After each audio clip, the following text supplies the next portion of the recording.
Hi students, welcome to the PharmTeach Tamil YouTube channel. இன்னைக்கு நம்ம பார்க்க போற ஒரு முக்கியமான கண்டென்ட் மெம்பரேன் டிரான்ஸ்போர்ட் அப்படிங்கறத பத்தி தான்.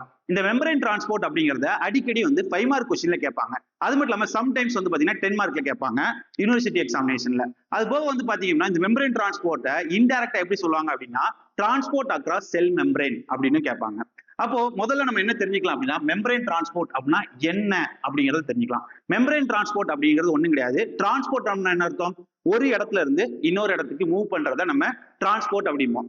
இது மெம்பரேன் டிரான்ஸ்போர்ட் அப்படின்னா மெம்பரேனை கிராஸ் பண்ணி சில சப்ஸ்டன்ஸ் எப்படி மூவ் ஆகும் அப்படிங்கிறத பத்தி படிக்கிறது. எக்ஸாம்பிளுக்கு ஒரு அப்சார்ப்ஷனா இருக்கலாம். அப்சார்ப்ஷன் அப்ப என்ன ஆகும்? ட்ரக் மாலிகுல்ஸ் அப்சார்ப்ஷன் ஆகணும். அப்போ அது ஒரு மெம்பரேனை தாண்டி தான் உள்ள போக வேண்டியிருக்கும். சோ இந்த மாதிரி மெம்பரேன் டிரான்ஸ்போர்ட்டை பொறுத்த வரைக்கும் எப்படி டிரான்ஸ்போர்ட் ஆகுது மெம்பரேன் வழியா ட்ரக் மாலிகுல் அப்படிங்கிறத பத்தி படிக்கிறது தான் மெம்பரேன் டிரான்ஸ்போர்ட் அப்படிங்கிறது. ஓகேங்களா? இப்போ மெம்பரேன் டிரான்ஸ்போர்ட்டை பொறுத்த வரைக்கும் மோஸ்டா செல்ஸ் எல்லாமே லிப்பிட் ஃபை லேயரா தான் இருக்கும். அதாவது லிப்பிட் ஃபை லேயரா இருக்கும். ஓகேங்களா? அப்போ அந்த லிப்பிட் ஃபை லேயரை ட்ரக் மாலிகுல்ஸ் எப்படி உள்ள வருது அப்படிங்கிறதையும் இல்ல அப்படின்னா ட்ரக் மாலிகுல் எப்படி வெளியில போகுது, அவுட் சைட்ல எப்படி போகுது அப்படிங்கறத பத்தி படிக்கிறது தான் மெம்பரேன் டிரான்ஸ்போர்ட். ஓகேங்களா? இதுக்கு சில மெக்கானிசம்லாம் இருக்கு. அது என்ன மெக்கானிசம் அப்படிங்கறத இப்ப பார்க்க போறோம். ஓகேங்களா? மேஜரா பாத்தீங்கன்னா 4 mechanism: passive transport, active transport, facilitated diffusion, endocytosis இல்லைன்னா எக்ஸோசைட்டோசிஸ். மேஜரா மோஸ்ட் ஆஃப் த ட்ரக்ஸ் பாத்தீங்க அப்படின்னா இந்த 4 மெக்கானிசத்துல தான் டிரான்ஸ்போர்ட் ஆகும். அது மட்டும் இல்லாம இந்த மெம்பரேன் டிரான்ஸ்போர்ட் மெக்கானிசம் இருக்கு பாத்தீங்களா, இதுதான் ஒரு ட்ரக்கோட பார்மகோகைனடிக் ப்ராப்பர்ட்டிஸை டிட்டர்மைன் பண்ணும். எக்ஸாம்பிளுக்கு பாத்தீங்கன்னா absorption, distribution, metabolism, excretion process இருக்குல்ல, இதுல அப்சார்ப்ஷன், டிஸ்ட்ரிபியூஷன் அப்புறம் எக்ஸ்கிரீஷன்ல இதுல எல்லாத்துலயுமே மெம்பரேன் டிரான்ஸ்போர்ட் இன்வால்வ் ஆகும். அது மட்டும் இல்லாம பாத்தீங்கன்னா ஒரு ட்ரக்கோட ஆக்சிஜனை டிட்டர்மைன் பண்றதுக்கு நமக்கு கைனடிக்ஸ் ரொம்ப முக்கியம். சோ இந்த மெம்பரேன் டிரான்ஸ்போர்ட்டை பேஸ் பண்ணி தான் எல்லாமே நடக்கும். எக்ஸாம்பிளுக்கு பாத்தீங்கன்னா அப்சார்ப்ஷன் அப்போ நமக்கு ட்ரக் மாலிகுல் உள்ள அப்சார்ப்ஷன் ஆகும். அப்போ அப்சார்ப்ஷன்ல டிரான்ஸ்போர்ட்ல சேஞ்சஸ் இருந்துச்சு அப்படின்னா என்ன ஆகும்? அப்சார்ப்ஷன் சேஞ்ச் ஆகும் போது பயோஅவைலபிலிட்டி சேஞ்ச் ஆகும். அதே மாதிரி எக்ஸ்கிரீஷன் அப்போ ஃபில்ட்ரேஷன் ப்ராசஸ் தானே அது கிட்னில. அப்போ எக்ஸ்கிரீஷன் அப்பவுமே பாத்தீங்கன்னா ஒரு சப்ஸ்டன்ஸ் ஒரு இடத்துல இருந்து இன்னொரு இடத்துக்கு மூவ் ஆகணும் அங்க. அதே மாதிரி பாத்தீங்கன்னா டிஸ்ட்ரிபியூஷனை பொறுத்த வரைக்கும் செல்லுக்குள்ள ட்ரக் மாலிகுல் போகணும். அப்ப செல்லுக்குள்ள ட்ரக் மாலிகுல் போகணும் அப்படின்னா அதுவுமே ஒரு மெக்கானிசத்தை பேஸ் பண்ணி தான் போகும். சோ இந்த மெம்பரேன் டிரான்ஸ்போர்ட் அப்படிங்கிறது இந்த மாதிரி மேஜரான இடத்துலலாம் இன்வால்வ் ஆகுது. ஓகேங்களா?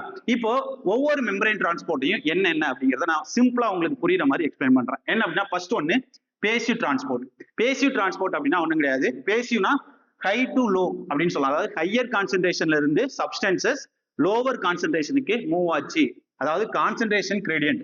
கான்சென்ட்ரேஷனை பேஸ் பண்ணி ஹையர் கான்சென்ட்ரேஷன்ல இருக்க ட்ரக் மாலிகுல்ஸ் லோவர் கான்சென்ட்ரேஷன்ல இருக்க ட்ரக் மாலிகுல்ஸ்க்கு போனிச்சு அப்படின்னா அதாவது இதை நம்ம டவுன் கில் ப்ராசஸ் அப்படின்னு கூட சொல்லலாம். மேல இருந்து கீழே குதிக்கும் போது ஸ்பீடா குதிச்சிருவோம். ஓகேங்களா? சோ இது கான்சென்ட்ரேஷனை பேஸ் பண்ணி என்ன ஆகும்? ஹையர் கான்சென்ட்ரேஷன்ல இருந்து லோவர் கான்சென்ட்ரேஷனுக்கு ட்ரக் மாலிகுல்ஸ் மூவ் ஆச்சுன்னா அதுக்கு பேரு பேசிவ் டிரான்ஸ்போர்ட். அது மட்டும் இல்லாம இந்த மாதிரி ப்ராசஸ்ல எனர்ஜி அப்படிங்கிறது தேவைப்படாது. அதே மாதிரி பாத்தீங்கன்னா மோஸ்டா பாத்தீங்கன்னா ட்ரக் மாலிகுல்ஸ் எல்லாமே என்னன்னு சொன்னோம் நம்ம லிப்பிட் ஃபை லேயர் அப்படின்னும். அப்போ ஹைலி லிப்போபிலிக் நேச்சர்ல இருக்கிற ட்ரக்ஸ் எல்லாம் ஈஸியா என்ன ஆகும்? இந்த ப்ராசஸ் மூலமா அதாவது பேசிவ் டிரான்ஸ்போர்ட் மூலமா மூவ் ஆகும். ஓகேங்களா? அது போக பாத்தீங்கன்னா ஸ்மால் மாலிகுல்ஸ் சின்ன மாலிகுல்ஸ்மே பாத்தீங்க அப்படின்னா இதுல இருக்க போர் சைஸ் மூலமா உள்ள போகும். ஓகேங்களா? இந்த மாதிரியான மேஜர் ப்ராப்பர்ட்டிஸ் தான் பேசிவ் டிரான்ஸ்போர்ட்டை பொறுத்த வரைக்கும். ஓகே, பேசிவ் டிரான்ஸ்போர்ட்டுக்கு பெஸ்ட் எக்ஸாம்பிள் என்ன அப்படின்னு பாத்தீங்கன்னா ஆஸ்பிரின் ஹைலி லிப்போபிலிக் ட்ரக். அப்போ லிப்போபிலிக் ட்ரக் ஈஸியா பாத்தீங்க அப்படின்னா மெம்பரேனை கிராஸ் பண்ணும். அதாவது கிராஸ் கேஸ்ட்ரோஇன்டெஸ்டினல் ட்ராக் மூலமா பேசிவ் டிஃப்யூஷன் மூலமா தான் கேஸ்ட்ரோஇன்டெஸ்டினல் ட்ராக்ல என்ன ஆகும்? லிப்போபிலிக் ட்ரக் எக்ஸாம்பிளுக்கு ஆஸ்பிரின் மூவ் ஆகும். இதே விஷயம் பாத்தீங்க அப்படின்னா ஆக்டிவ் டிரான்ஸ்போர்ட் அப்படிங்கிறது அப்படியே இதுக்கு ஆப்போசிட். என்ன அப்படின்னா லோ கான்சென்ட்ரேஷன்ல இருந்து ஹையர் கான்சென்ட்ரேஷனுக்கு ட்ரக் மாலிகுல்ஸ் மூவ் ஆகும். அதாவது அகைன்ஸ்ட் கான்சென்ட்ரேஷன் கிரேடியன்ட். கான்சென்ட்ரேஷனை பேஸ் பண்ணி இருக்காது. அது மட்டும் இல்லாம இது எப்படி ஃபார்ம் ஆகும் அப்படின்னா ஒண்ணு பம்ப்ஸ் மூலமா இல்ல அப்படின்னா கெரியர் புரோட்டீன் மூலமா தான் மூவ் ஆகும் ஒரு இடத்துல இருந்து இன்னொரு இடத்துக்கு. இது மட்டும் இல்லாம இந்த ஆக்டிவ் டிரான்ஸ்போர்ட்டை பொறுத்த வரைக்கும் ஸ்பெசிபிக்கா சில சப்ஸ்டன்ஸ் மட்டும் தான் ஆக்டிவ் டிரான்ஸ்போர்ட்ல இருக்கும். காரணம் என்ன அப்படின்னா அதுல கெரியர் புரோட்டீன்ஸ் இல்லைன்னா பம்ப், ஸ்பெசிபிக் பம்ப் எக்ஸாம்பிளுக்கு பாத்தீங்க அப்படின்னா சோடியம் பொட்டாசியம் ஏடிபிஎஸ் பம்ப். அப்போ அது என்ன பண்ணும்? ஏடிபி இந்த பம்ப் மூலமா சோடியம் உள்ள அனுப்புறது, பொட்டாசியத்தை உள்ள அனுப்புறது, இந்த ப்ராசஸ் எல்லாமே இந்த பம்ப் மூலமா தான் நடக்கும். அது மட்டும் இல்லாம இது சேச்சுரபிள்னா என்ன? ஒரு பர்டிகுலர் கான்சென்ட்ரேஷனுக்கு அப்புறம் இது மூவ் ஆகாது. அது கெரியர் புரோட்டீன் எவ்வளவு இருக்கோ அதுக்கேற்ற மாதிரி தான் இது நடக்கும். இந்த ஆக்டிவ் டிரான்ஸ்போர்ட்டுக்கு பெஸ்ட் எக்ஸாம்பிள் என்ன அப்படின்னு பாத்தீங்கன்னா லீவடோபா பிரெயின்ல வந்துட்டு ரிலீஸ் ஆகிறதுக்கு பிரெயின்குள்ள போறதுக்கு வந்து பாத்தீங்கன்னா நேச்சுரல் அமினோ ஆசிட் டிரான்ஸ்போர்ட்டர்ஸ் வந்து இன்வால்வ் ஆகும். இந்த டிரான்ஸ்போர்ட்டர் மூலமா தான் வந்து உள்ள போகும். ஓகேங்களா. இப்போ அதே மாதிரி வந்து பாத்தீங்கன்னா ஃபெசிலிட்டேட்டட் டிஃப்யூஷன் அப்படின்னா என்ன அப்படின்னா இதுவும் வந்து one type of passive diffusion தான். அதாவது பேசிவ் டிரான்ஸ்போர்ட் தான். இதுவும் one type of passive transport தான். என்ன பாத்தீங்கன்னா இதுவுமே வந்து பாத்தீங்கன்னா ஹையர் கான்சென்ட்ரேஷன்ல இருந்து லோவர் கான்சென்ட்ரேஷன் தான் மாலிகூல்ஸ்லாம் வந்து மூவ் ஆகும். இதுலயுமே வந்து பாத்தீங்க அப்படின்னா எனர்ஜி வந்து தேவைப்படாது. இங்க இருக்கிற மாதிரியே இங்கேயும் எனர்ஜி அப்படிங்கிறது தேவைப்படாது. இது வந்து இதுல வந்து ஒரே ஒரு வித்தியாசம் என்ன அப்படின்னு பாத்தீங்கன்னா இங்க வந்து டைரக்டா கான்சென்ட்ரேஷனை பேஸ் பண்ணி மூவ் ஆகும். அதே இது இங்க என்ன அப்படின்னு பாத்தீங்கன்னா கெரியர் மீடியேட்டர் என்ன அர்த்தம், ஒரு கெரியர் புரோட்டீன் ஒரு சேனலா இருக்கலாம். ஓகேங்களா. அந்த கெரியர் புரோட்டீன் மூலமா தான் வந்து ஒரு இடத்துல இருந்து இன்னொரு இடத்துக்கு மூவ் ஆகும். ஆனா கான்சென்ட்ரேஷனை பேஸ் பண்ணி தான். ஓகேங்களா. அதே மாதிரி வந்து பாத்தீங்க அப்படின்னா இதுவுமே வந்து சேச்சுரபிள். எக்ஸாம்பிளுக்கு வந்து பாத்தீங்க அப்படின்னா குளுக்கோஸ் குளுட் 4 டிரான்ஸ்போர்ட்டர் மூலமா இந்த குளுட் 4 டிரான்ஸ்போர்ட்டர் மூலமா குளுக்கோஸ் மாலிகூல்ஸ்லாம் வந்து உள்ள போகும். ஓகேங்களா. இது வந்து இதுக்கு ஒரு பெஸ்ட் எக்ஸாம்பிள். ஏன்னா குளுட் 4 அப்படிங்கிறது ஸ்பெசிபிக்கா குளுக்கோஸ் மாலிகூல்ஸை மட்டும்தான் வந்து உள்ள அனுப்பும். இது வந்து ஒரு டிரான்ஸ்போர்ட்டர். அப்போ இந்த ஃபெசிலிட்டேட் டிஃப்யூஷனுக்கு வந்து பாத்தீங்கன்னா டிரான்ஸ்போர்ட்டர் வந்து ஒண்ணு தேவைப்படுது. ஆனா இங்க பேசிவ் டிஃப்யூஷன்ஸ்ல வந்து அப்படி கிடையாது. ஓகேங்களா. அதே மாதிரி வந்து பாத்தீங்கன்னா அடுத்து லாஸ்ட் ஒன்னு வந்து பாத்தீங்கன்னா எண்டோசைட்டோசிஸ் எக்ஸோசைட்டோசிஸ் அப்படிங்கிறது தான். எண்டோசைட்டோசிஸ் அப்படின்னா எண்டோ அப்படின்னா என்ன அர்த்தம், உள்ள செல்லுக்கு உள்ள.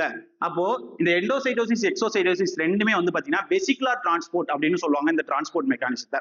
என்ன அப்படின்னா ட்ரக் மாலிகூல்ஸ் எல்லாமே சேர்ந்து என்ன ஆகும், ஒரு வெசிகிள்ஸா ஃபார்ம் ஆகும். லார்ஜ் மாலிகூல்ஸ் அப்புறம் ட்ரக் மாலிகூல்ஸ் எல்லாம் வந்து ஒரு வெசிகிள்ஸா ஃபார்ம் ஆகும். வெசிகிள்ஸா ஃபார்ம் ஆனதுக்கு அப்புறம் என்ன ஆகும் அப்படின்னு பாத்தீங்கன்னா செல்லுக்குள்ள போகும். வெசிகிள்ஸ் மூலமா செல்லுக்குள்ள போகும். நார்மலா வந்து அந்த ட்ரக் டைரக்டா வந்து செல்லுக்குள்ள போக முடியாது. என்ன பண்ணும் அப்படின்னா ஒரு வெசிகிள்ஸா முதல்ல ஃபார்ம் ஆயிடும். வெசிகிள்ஸா ஃபார்ம் ஆனதுக்கு அப்புறம் செல்லுக்குள்ள போகும். அந்த மாதிரி போச்சுன்னா அதுக்கு பேரு வெசிகுலர் டிரான்ஸ்போர்ட் அப்படின்னு சொல்லலாம். எக்ஸாம்பிளுக்கு வந்து பாத்தீங்கன்னா எண்டோசைட்டோசிஸ் பொறுத்த வரைக்கும் இந்த ப்ராசஸ். ஓகேங்களா. இது எக்ஸோசைட்டோசிஸ் அப்படின்னா ஒண்ணும் கிடையாது, எக்ஸ்பெல்டு ஃப்ரம் த செல்ஸ். இது செல்லுக்கு உள்ள போறது. எக்ஸோசைட்டோசிஸ்னா செல்லுக்கு வெளியில வர்றது. அதாவது எக்ஸ்பெல்டு ஃப்ரம் செல் அப்படின்னா என்ன ஆகும், அவுட் சைட் என்வரான்மெண்ட்.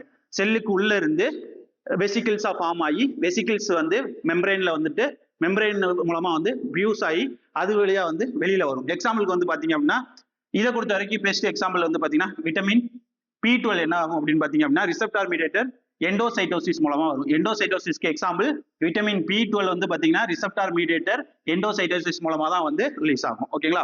அதே மாதிரி வந்து பாத்தீங்க அப்படின்னா இன்சுலின் அப்புறம் வந்து பெப்டைட் ட்ரக்ஸ் இன்னும் நிறைய நியூரோ டிரான்ஸ்மிட்டர்ஸ்லாம் வந்து பாத்தீங்க அப்படின்னா எக்ஸோசைட்டோசிஸ் மூலமா வந்து ரிலீஸ் ஆகும். என்ன அப்படின்னா செல்லுக்குள்ள சிந்தசிஸ் ஆயிடும், வெசிகிள்ஸா ஃபார்ம் ஆயிடும். இன்சுலின் ரிலீஸ் அப்போ நீங்க பாத்திருப்பீங்க, வெசிகிள்ஸ் ஃபார்ம் ஆயிடும். வெசிகிள்ஸ் வந்து என்ன ஆகும், வெளியில ரிலீஸ் ஆகும். ஓகேங்களா.